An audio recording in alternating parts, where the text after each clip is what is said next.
Hello viewers, English math এক্সপ্রেসের ধারাবাহিক economic express সিরিজে স্বাগতম। আজকে আমরা জানবো অর্থনৈতিক ব্যবস্থা।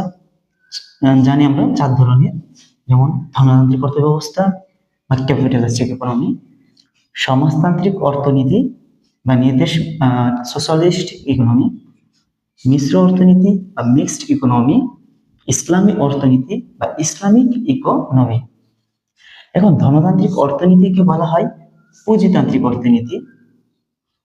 পুঁজিতান্ত্রিক অর্থনীতি মানে এখানে কি হয়, আমাদের ব্যক্তি স্বাধীনতা বজায় থাকে এবং যার যত টাকা সে সে সেভাবে ব্যবসা বাণিজ্য করতে পারে।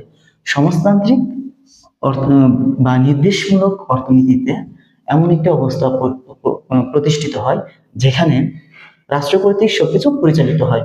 মিশ্র অর্থনীতি, মিশ্র অর্থনীতি হচ্ছে ধনতান্ত্রিক অর্থনীতি এবং সমাজতান্ত্রিক অর্থনীতির সমষ্টি, দুইটা মিলে হচ্ছে মিশ্র অর্থনীতি।